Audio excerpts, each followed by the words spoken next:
Je voudrais que, quand on parle de fertilité inexpliquée, que l'on se mette à la place du patient. C'est l'une des situations en infertilité qui sont les plus insupportables pour les patients.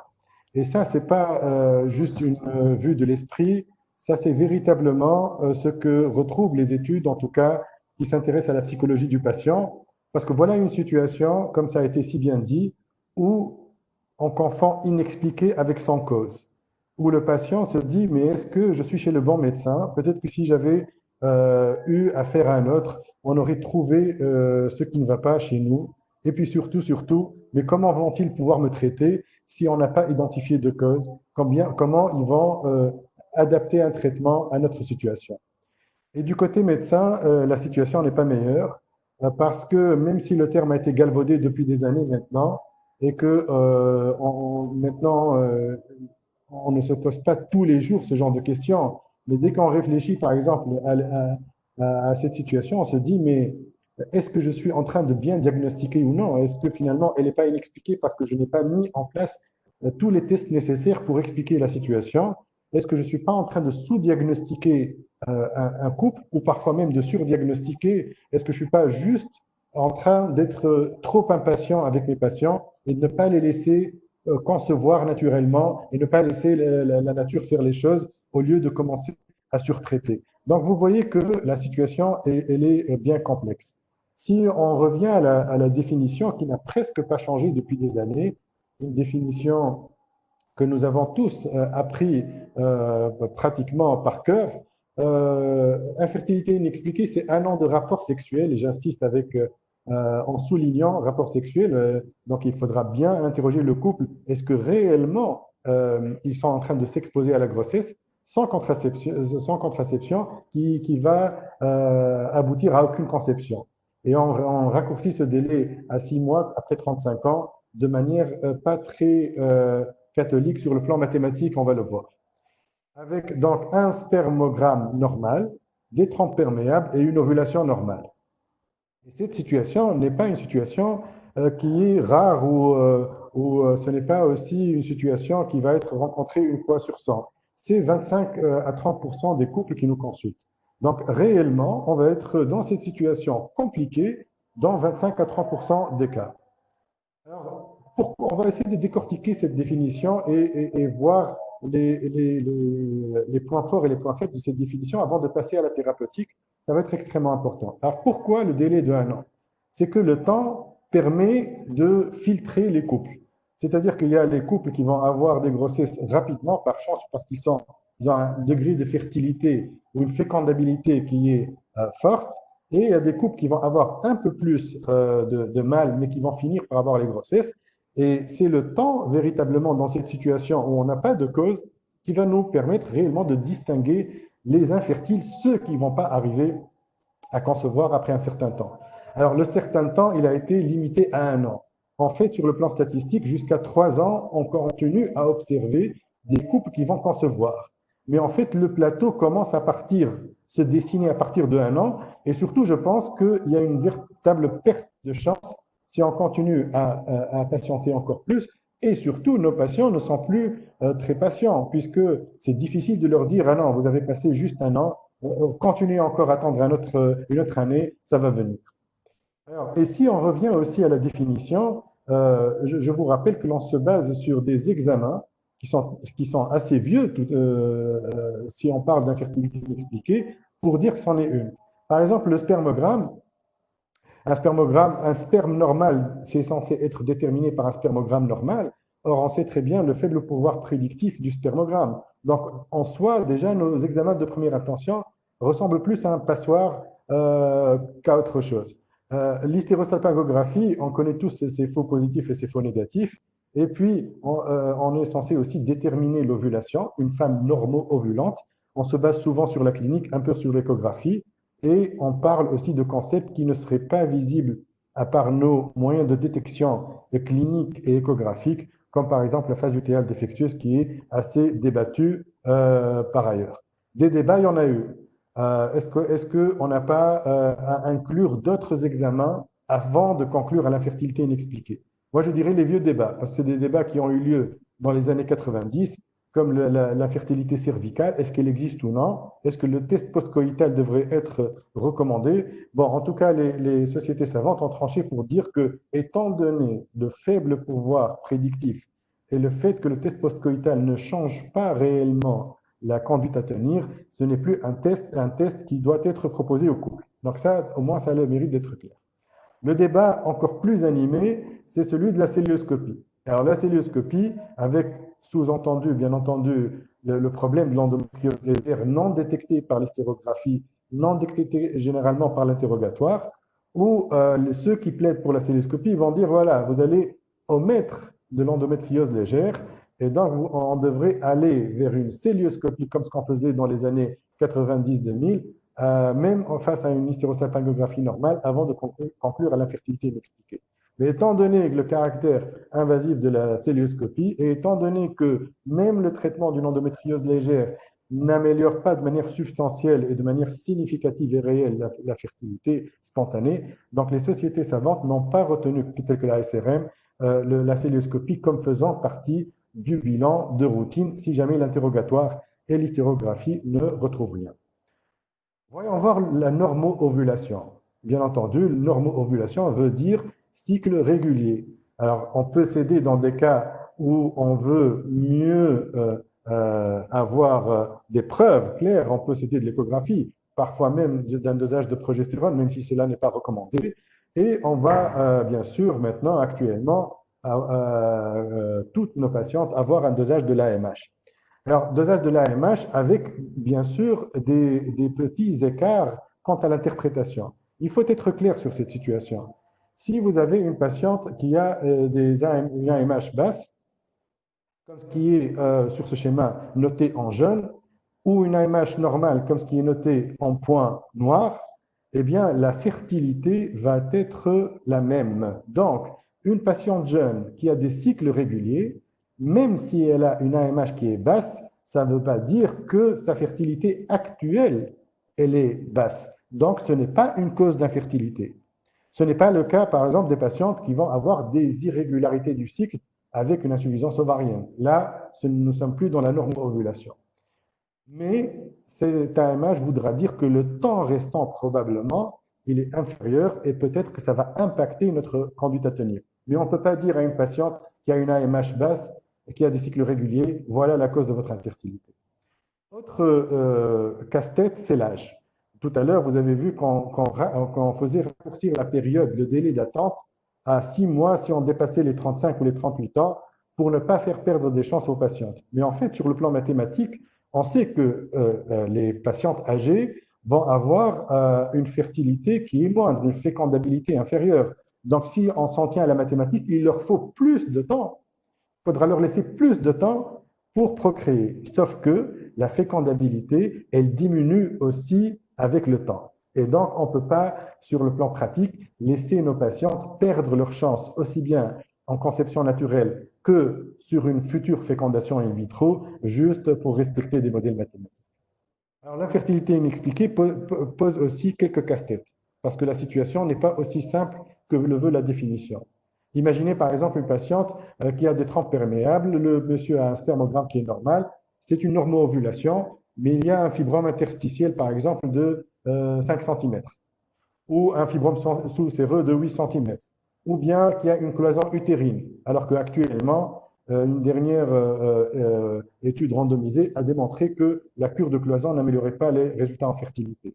Ou une patiente qui a une trompe unique après une salpingectomie par exemple, pour une grossesse extra-utérine. Est-ce qu'on va les classer dans infertilité ou est-ce qu'on va les classer dans inexpliqué? C'est un véritable casse-tête. On voit aussi souvent nos patientes nous poser des questions par rapport aux causes psychologiques. Je suis trop stressée, c'est pour ça que ça ne vient pas. Cependant, l'evidence-based medicine n'arrive pas à démontrer une telle notion. On voit que les patientes qui ont des niveaux de stress différents ont des fertilités qui sont semblables et les patientes qui ont des causes inexpliquées et des causes expliquées, eh bien, elles ont le même profil psychologique. Il n'y a pas plus d'anxieux chez les inexpliquées. La seule différence, par contre, c'est que les patientes qui vont souffrir d'infertilité inexpliquée diagnostiqués auront plus de difficultés à s'adapter à leur situation, seront moins combatives et vont moins adhérer au traitement. Donc, pour vous dire que le vécu du patient, réellement dans cette situation, plus que dans d'autres situations d'infertilité, il est vraiment dur parce qu'il pense que, voilà, on n'a pas trouvé la cause et donc on ne peut pas le traiter. Et je finirai aussi pour cette définition sur les causes non diagnostiquées par ce bilan de première intention. Vous savez qu'avec la fécondation in vitro, on découvre des couples en échec de fécondation, qui ont des défauts de glyphage embryonnaire, qui ont des échecs d'implantation. Et ces couples-là, on n'aurait jamais pu les diagnostiquer sans une fécondation in vitro. Et donc, voilà autant de pathologies sous-jacentes que l'on ne voit pas avec ce bilan de première intention, sans compter toutes les autres causes que l'on ne connaît pas encore. Donc, vous voyez que le sac dans lequel qu'on nomme infertilité inexpliquée, il contient bien des choses bien hétérogènes au pronostic bien différent. Donc, en gros, si je résume cette partie définition, c'est qu'on nous demande de faire un bilan de base chez madame et chez monsieur selon des recommandations, avec chez madame un interrogatoire, un examen clinique, une hystérosalpingographie, des tests de réserve ovarienne uniquement si on prévoit une stimulation, et chez monsieur un interrogatoire, un examen et un spermogramme, et aucune autre exploration. Et finalement, si on retrouve une cause, eh bien tant mieux, sinon ça va passer à travers notre tamis et ça va s'appeler infertilité inexpliquée. Et dedans, il y aura des subfertilités liées à l'âge, des femmes juste qui avaient besoin juste un peu plus de temps, des femmes qui ont des conditions limites comme je l'ai montré tout à l'heure, des faux négatifs après ces premiers examens qui sont passés à l'as, des non détectés par ces examens de première intention comme toutes ces causes que l'on découvre, et des causes inconnues à ce jour à la science. Et donc, on nous demande d'appliquer le même traitement. Nous, ce que nous avons l'habitude de faire en médecine, c'est on fait un bilan, on trouve des choses, on demande parfois des explorations secondaires et on met en place un traitement spécifique. Voilà une situation où le bilan est négatif et il va falloir quand même mettre en place un traitement. C'est dans ce cadre-là que je vais essayer de faire le point sur l'evidence-based medicine avec cet exercice périlleux et difficile où on va évaluer un traitement, une prise en charge empirique grâce à l'evidence-based medicine. Heureusement que dans tout ça, il y a les guidelines qui ont mâché le travail pour nous pour lire la multitude d'études qui existent dans la littérature sur cette question non résolue depuis bien des années, avec des études, vous pouvez l'imaginer, qui incluent des patientes qui sont totalement différentes, qui ont des designs totalement différents et qui évaluent plusieurs traitements qui sont différents. Fixons-nous sur quels critères de succès. C'est un point important pour juger de nos traitements. Le critère en fertilité qui devrait toujours être étudié, c'est le taux de naissance vivante, et dans ce cadre bien particulier, le taux de naissance vivante cumulé. Arrive en second lieu le taux de grossesse cumulé, et une notion qui commence à devenir importante pour nos patientes, pour nous, pour tout le monde, et qui commence à être étudiée dans la littérature, c'est le temps nécessaire pour obtenir la grossesse. C'est-à-dire que, si je prends l'exemple de deux traitements qui ont des taux de succès équivalents en termes de naissance cumulée, un plus sera pour celui qui aura raccourci les délais pour obtenir la grossesse pour les patients.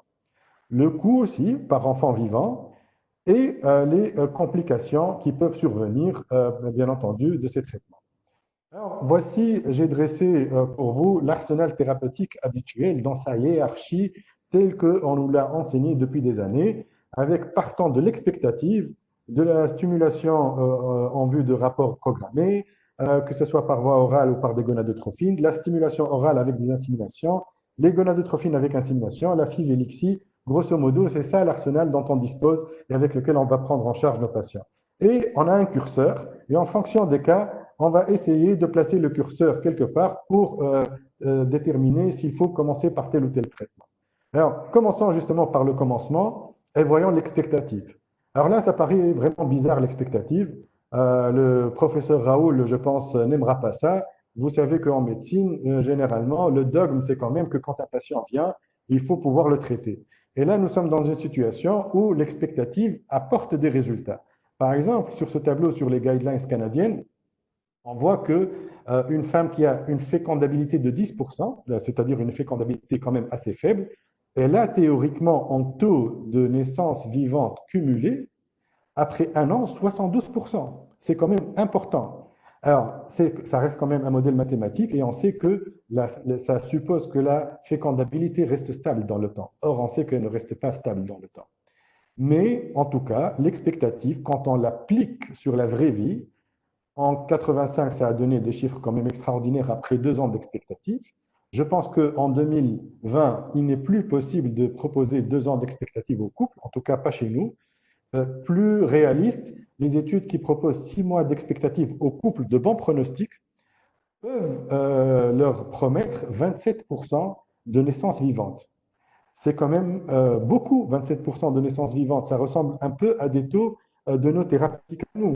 Donc, le véritable challenge, finalement, pour nos thérapeutiques, c'est de faire aussi bien, et de préférence plus, que l'expectative. C'est pour ça que la Société canadienne, en 2019, recommande que pour les couples de bons pronostics, soit proposée une expectative de 6 mois, si c'est possible. Alors, qui sont les couples de bons pronostics? Il y a eu un indice qui s'appelle l'indice de Huno, qui est largement utilisé dans les pays germanophones, qui se base principalement sur 3 facteurs qui sont l'âge de la femme, la durée de l'infertilité, et est-ce qu'il s'agit d'une fertilité primaire ou secondaire? Et là, pour dire que pour calculer les taux de succès d'une conception naturelle, si on applique l'expectative, et si le taux est supérieur à 30%, on propose cette expectative. Alors ça, ce n'est pas le drapeau de la France, contrairement à ce que pensent certains, c'est le drapeau des Pays-Bas. Et là-bas, on essaie d'appliquer l'indice de Huno, c'est dans les guidelines. Et ça, donc quand c'est supérieur à 30%, on leur propose l'expectative. Mais il ne faut pas se leurrer. Les patients se ressemblent un peu partout et le taux d'applicabilité de tout ça, il est moyen. Par exemple, 36% des patients qui ont eu cet indice de Huno qui est supérieur à 30% ont quand même été traités par leur médecin à leur demande. Et presque un tiers des praticiens ne calculent même pas cet indice. C'est pour vous dire que l'expectative est très difficile à appliquer. C'est pour ça qu'on se met à faire des thérapeutiques pour nos patients. Et c'est presque normal aussi. Alors, qu'est-ce qu'on utilise? Donc, je l'ai dit tout à l'heure, on va utiliser des stimulations, que ce soit des stimulations par voie orale ou des stimulations par des gonadotrophines. Le but de tout ça, c'est quoi? Le rationnel, en tout cas, c'est d'augmenter le nombre de follicules. Et donc, d'augmenter les chances, c'est plus de l'optimisation qu'un traitement étiologique. Un des buts qui a été cité, c'est de dépasser une dysovulation sous-jacente, mais là, on n'est plus dans le cadre de l'inexpliqué. Et puis, il y a ce qu'on va appliquer à la fin de ces stimulations. Ce sera soit des rapports programmés, comme nous l'avons fait pendant des années, ou bien une insémination. Le but, c'est de programmer, et dans le cadre de l'insémination, c'est de concentrer le sperme et de dépasser un problème cervical, sous-jacent, non diagnostiqué. Il faut savoir que, et on va le voir tout à l'heure, ces thérapeutiques, même si elles paraissent simples, elles sont peu coûteuses, mais quand même, elles ont un certain poids. Par exemple, je cite par exemple les rapports programmés extrêmement délétères pour la sexualité du couple, qui vont tuer toute spontanéité et tout aspect récréatif de la sexualité. Alors, donc, du coup, il faut vraiment se remettre la science en tête et essayer de passer tout ça au rationnel. Est-ce qu'il faut passer chez les couples de bons pronostics par la séquence cycle avec rapport avant de passer aux inséminations? Est-ce qu'il faut passer aux inséminations immédiatement? Ça, c'est vraiment une question pratique à laquelle il y a des réponses actuellement.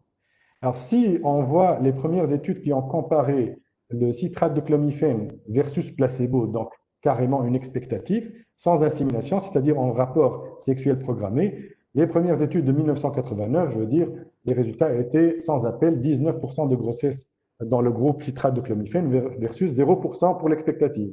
Mais les études plus récentes et avec un meilleur design, comme celle publiée en 2008 dans le BMJ, eh bien, montre qu'au bout de 6 cycles, on a un taux de grossesse cumulé avec le citrate de clomifène 13% versus 16% pour l'expectative. Je veux dire, là, ce n'est pas un succès pour les citrates de clomifène avec rapport programmé. Et la méta-analyse, dans ce sens, publiée en 2010, qui a colligé les études, eh bien, elle ne retrouve pas de différence entre expectative et citrate de clomifène sur différents cycles. Du coup, il n'y a pas d'avantage à utiliser le citrate de clomifène avec des rapports programmés sans insémination. Le létrozole a donné un petit espoir. On s'est dit, voilà un médicament nouveau qui va nous donner moins d'effets sur l'endomètre, probablement qu'on va faire mieux que le citrate de clomifène. Mais sans insémination, c'est encore une déception. Il n'y a pas d'avantage à l'utiliser et ça ne semble pas donner des résultats qui soient très supérieurs à ce qu'on faisait avec le citrate de clomifène.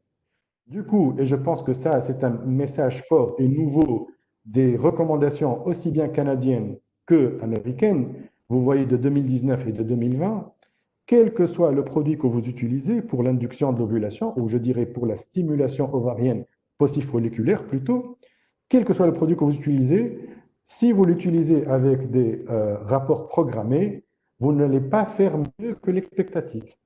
Et donc, les stimulations avec rapport programmé ne sont plus en 2020 recommandées du tout, quel que soit le produit que vous allez utiliser.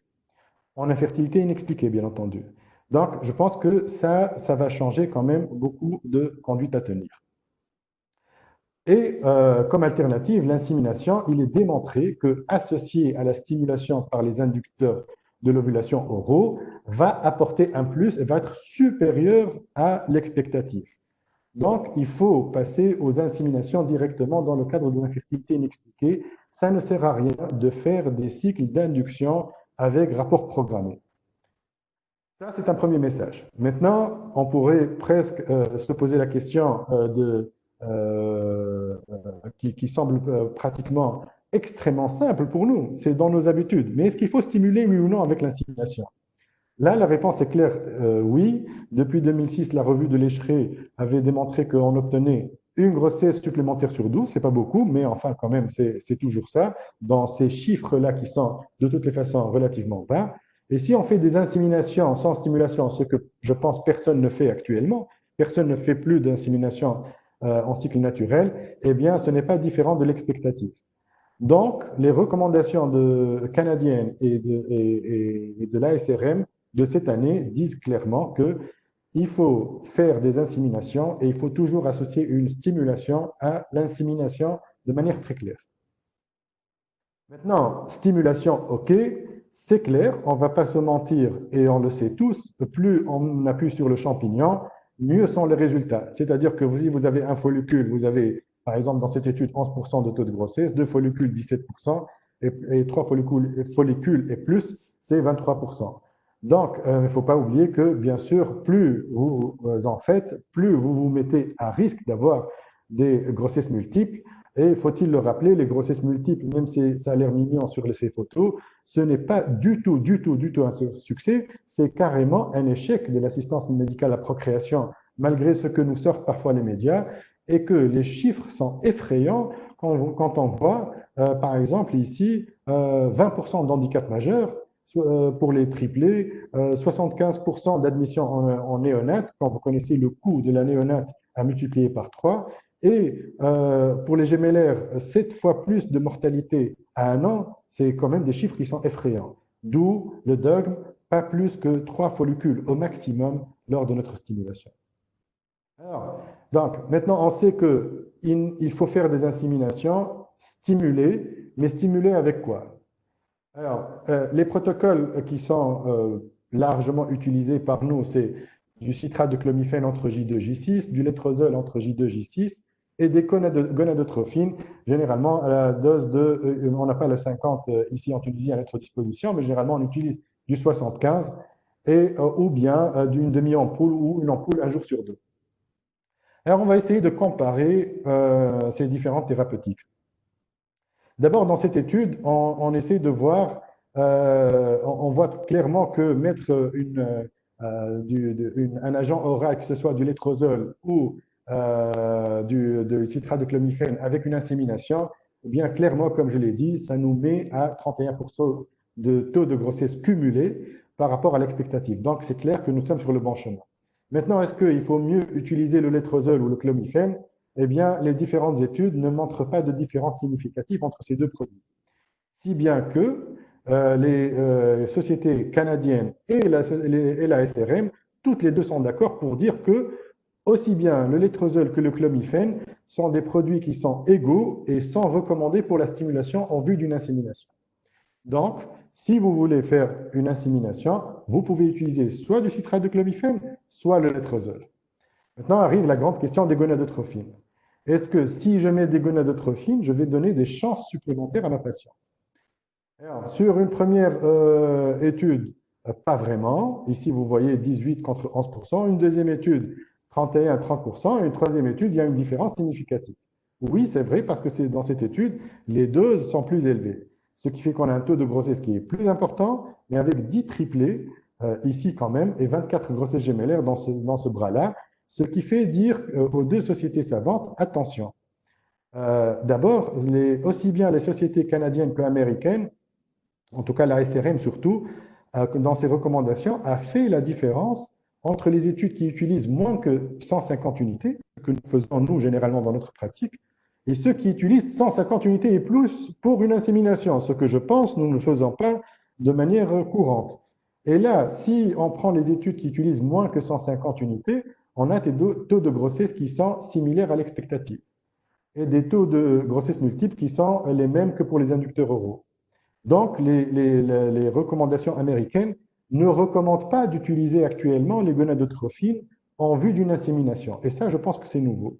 Par contre, si on utilise des doses à 150 et plus, ce qui est, je pense, faramineux en termes de coût aussi, eh bien, on a un taux de grossesse qui est supérieur aux inducteurs oraux, mais aussi un taux de grossesse multiple qui est plus élevé, ce qui fait dire aux Américains qu'ils ne recommandent pas, non pas à cause de l'efficacité, qui est réelle et là, mais à cause du coût et du risque de grossesse gémellaire.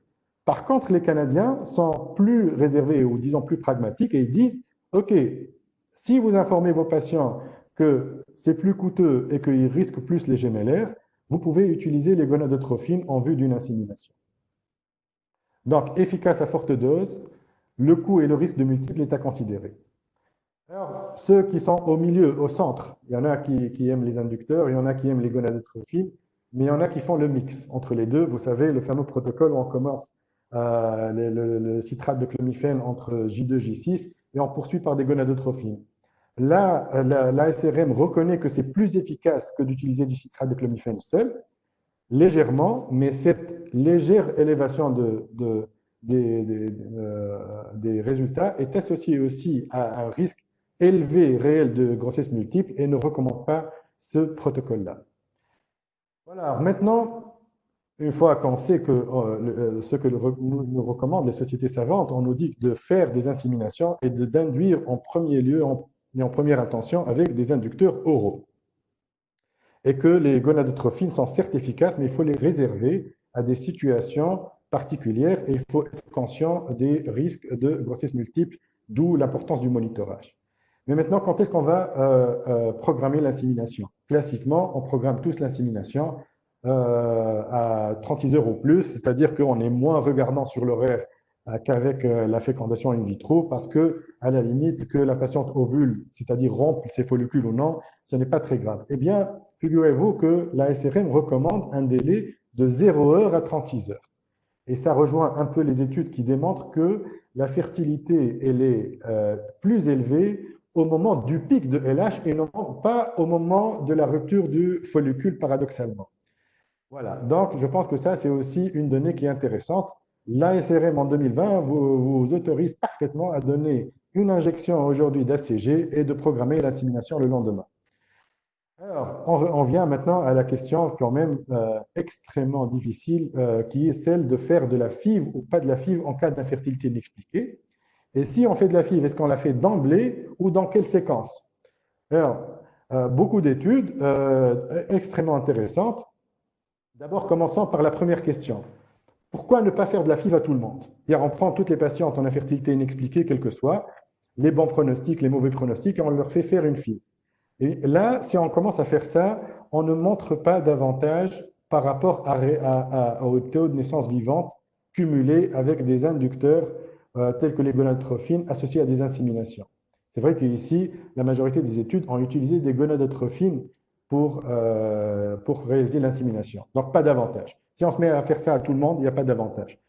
La Cochrane, en 2012, a montré qu'il n'y avait pas d'intérêt à réaliser la FIV de première intention chez des patientes dites naïves. Naïves, c'est-à-dire qui n'ont pas eu de traitement auparavant, de première intention. Alors, donc, du coup, ça nous amène à la notion de bon pronostic, mauvais pronostic. Il nous faut des outils pour distinguer les patientes de mauvais pronostics de fertilité naturelle quand on va passer directement en fécondation in vitro, des patients de bon pronostic à qui on va proposer les thérapeutiques hors fécondation in vitro. On l'a vu tout à l'heure, il y a l'indice de Huno qui avait distingué l'âge, la durée d'infertilité et les antécédents de procréation. Alors pour la durée de l'infertilité, ça tombe sous le sens parce que si un couple a une sexualité normale et est en train d'essayer d'avoir des rapports pendant 2 ans ou 3 ans, vous savez que les taux de succès des rapports sexuels naturels ne diffèrent pas beaucoup sur le plan du principe d'une insémination et on peut penser qu'il ne sera pas utile de rajouter encore une tentative rien qu'en faisant une insémination. Et puis celles qui ont déjà procréé naturellement, eh bien, elles démontrent qu'elles ont pu et elles peuvent procréer naturellement.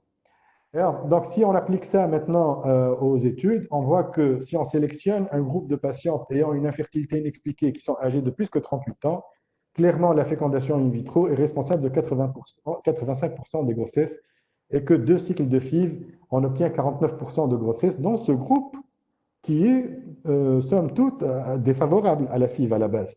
Mais clairement, la FIV est supérieure et sur la base de cette étude principalement, la SRM dit que pour les patientes âgées de 38 ans et plus, il faut plutôt proposer une fécondation in vitro à ces patientes-là pour gagner du temps et pour leur donner les meilleures chances.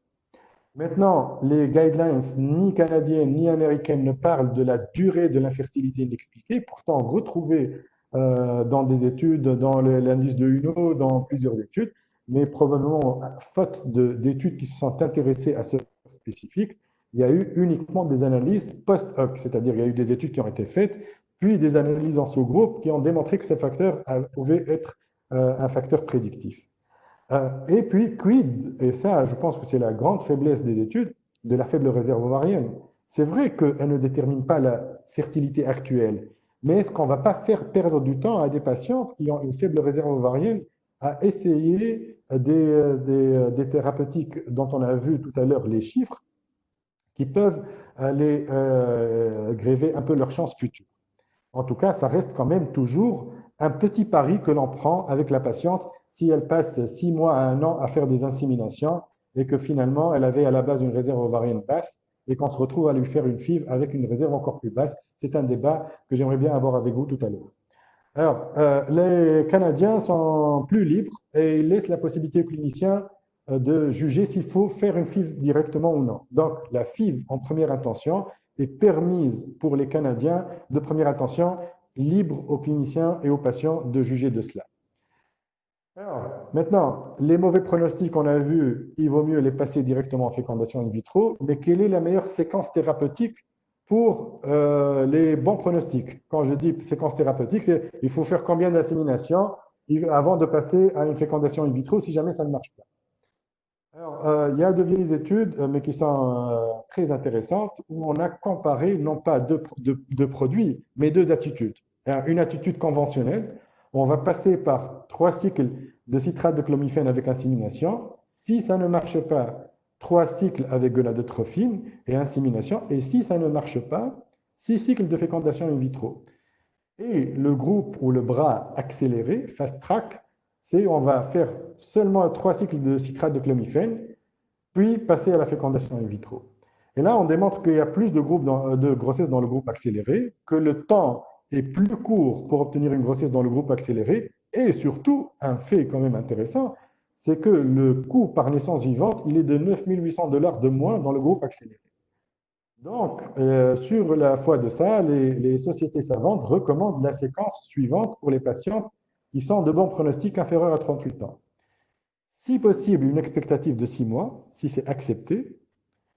Sinon, passer à 3 à 4 cycles avec un inducteur oral, avec suivi d'une insémination. Et si échec, fécondation in vitro. Donc, vous voyez que on a raccourci le temps que passaient les couples à se faire prendre en charge pour cette infertilité inexpliquée. Alors, je passe sur les recommandations anglaises de 2013 qui sont toujours très polémiques, mais il y a beaucoup d'articles pour critiquer ces recommandations qui disent c'est 2 ans d'expectative et si ça ne marche pas, passez en fécondation in vitro directe. Et là, on chante complètement les inséminations. Et je pense que vendre 2 ans d'expectative à nos patients, je pense que ce n'est juste pas possible. Alors, autre débat quand même intéressant, c'est faut-il faire de l'ICSI ou faut-il faire de la FIV? Quel est le rationnel de ça? Ce n'est pas juste des études comme ça pour chercher des corrélations statistiques. C'est si on se dit que l'infertilité inexpliquée, potentiellement derrière, peut y avoir des causes biologiques comme des échecs de fécondation, eh bien, il vaut mieux d'emblée aller vers une ICSI. C'est vrai que cette méta-analyse démontre que on augmente le taux de fécondation avec l'ICSI, qu'on a moins de risque d'échec total de fécondation, mais en fait, le dénominateur n'est pas le même puisque les complexes ne sont pas neuronisés, donc on ne connaît pas le taux de mature pour la FIV, mais surtout, ça n'a pas démontré d'effet sur la grossesse, tout ça. Donc c'est bien parce que ça nous évite un certain nombre d'échecs total de fécondation, mais on n'a pas pu démontrer d'impact sur le taux de grossesse, ce qui fait dire aux 2 sociétés savantes canadiennes et anglaises et américaines que l'ICSI ne devrait pas être une indication systématique pour l'infertilité inexpliquée. Cependant, selon les Américains, ils citent même quand même que l'ICSI a été associé à un taux plus élevé de fécondation et à un moindre risque d'échec total de fécondation. Donc voilà, donc en gros, la séquence, elle est plus courte que ce que j'avais dessiné au départ. Et c'est cette séquence qui est d'actualité actuellement en 2020. Mais il faut connaître aussi l'autre face de nos thérapeutiques. C'est qu'il y a le vécu des patients, il y a les effets secondaires, il y a les grossesses multiples, les coûts, les hyperstimulations, heureusement, qui sont devenues plus rares avec les protocoles antagonistes. Et ça, il faut en tenir compte. Et donc, au-delà des guidelines et des références, on a des couples face à nous qui peuvent avoir d'autres priorités à nous dire et il faudra être attentif à tout cela. Par exemple, le temps nécessaire pour obtenir la grossesse. OK, merci pour votre séquence de 3 à 4 inséminations, mais est-ce que c'est aussi efficace? OK, oui, on va leur dire c'est aussi efficace, mais est-ce que c'est aussi rapide? Et on a cette question en consultation. Il faut leur dire ça. Surtout que nous avons des contextes parfois sur le plan social un peu difficiles, que nous avons aussi parfois des patients étrangers, ils ne peuvent pas venir pour faire 3 à 4 inséminations, et donc il faut tenir compte de tout cela. Donc, comment personnaliser? Je pense que d'abord, il faut tenir compte du pronostic pour envoyer en FIV tous ceux qui sont en mauvais pronostic, tels que les plus que 38 ans, les longues histoires d'infertilité, les baisses de la réserve ovarienne à discuter, pas de rationnel pour ça. Deuxièmement, tenir compte des coûts, du temps et des complications, et tenir compte de la vie du couple sans vécu. Un couple qui a vécu, par exemple, 2 échecs ou 3 échecs d'insémination, mal vécu avec une dépression, c'est très difficile de leur vendre la 4e parce que c'est dans les recommandations. Et le temps nécessaire pour obtenir la grossesse. Si bien que, après une phase d'écoute, d'analyse, d'explication, il va falloir, pour, je dirais, faire adhérer ce couple à un traitement empirique pour une infertilité inexpliquée, il faudra convenir d'un plan thérapeutique avec lui, et non pas juste de l'étape à suivre qui va suivre dans le mois prochain. Il faut leur dire qu'est-ce que sera notre plan thérapeutique à moyen terme et être d'accord ensemble. Alors, tentative quand même d'essayer de simplifier les choses. On va dire que le groupe de bon pronostic ici en vert, c'est les patients de moins de 35 ans, c'est les antécédents de procréation naturelle, c'est les infertilités inférieures à 2 ans. On peut leur proposer l'expectative si c'est accepté. Sinon, c'est 3 à 4 cycles d'insémination et éventuellement une fécondation in vitro qui va suivre si ça ne marche pas. Quand ça vire un peu à l'orange pour les couples de 35-38 ans, si l'infertilité est entre 2 à 3 ans, on peut bien sûr chanter complètement l'expectative et passer à la séquence qui a été recommandée. Maintenant, si nous avons des patientes de plus de 38 ans ou des infertilités de plus de 3 ans ou une baisse de la réserve ovarienne, je pense qu'il est plus logique et plus licite de passer directement en fécondation in vitro. Ce que nous disent les recommandations, c'est plus de cycles stimulés avec rapport programmé, ça ne sert à rien. Ça fait autant que l'expectative. Il vaut mieux passer à des inséminations avec des stimulations. Voilà, moi j'ai presque fini, mais j'ai envie de vous dire que c'est une entité exceptionnellement hétérogène en médecine. Il n'y en a pas beaucoup comme ça en médecine. avec une prise en charge totalement empirique jusqu'en 2020, ce qui rend l'evidence-based medicine difficile à analyser, avec des questions non résolues. Et je pense qu'on attend plus quand même de la science pour combler le gap qui existe entre des techniques aussi simples et peu efficaces comme les stimulations avec insémination que des techniques aussi complexes que la fécondation in vitro. Il devrait y avoir quand même quelque chose d'intermédiaire entre les deux. La clé, c'est de faire du sur-mesure, une stratégie personnalisée, évaluer les chances des couples. Chaque couple est différent. Convenir ensemble avec le couple d'un plan thérapeutique qui va tenir compte des résultats, de l'efficacité, du coût, du temps nécessaire pour obtenir la grossesse, de l'expérience du couple. Et on va proposer expectatives, si possible, ou des inséminations après stimulation pour les couples de bon pronostic. Et on va envoyer directement en fécondation in vitro les plus que 38 ans et tous les cas défavorables pour des résultats plus efficaces et plus rapides. Et je vous remercie.